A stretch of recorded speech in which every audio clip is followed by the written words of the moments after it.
वे orchestra बजा। आगे आगे अच्छा? वो आसुर ताल पकड़ा थे। काहे ने सुनावत है? नहीं सुना थे? कहाँ सुनावत है? ए भैया डीडी बजा बजा डालो।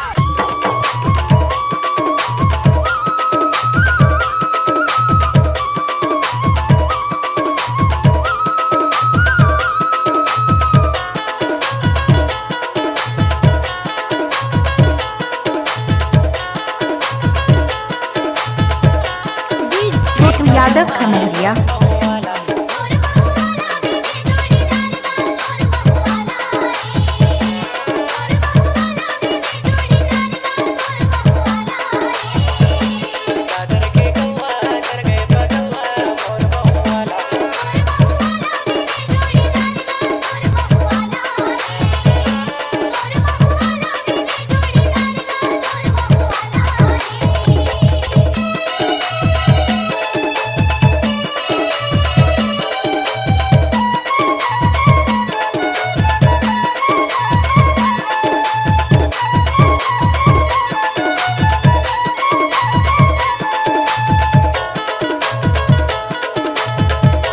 छोटू यादव खमेरिया।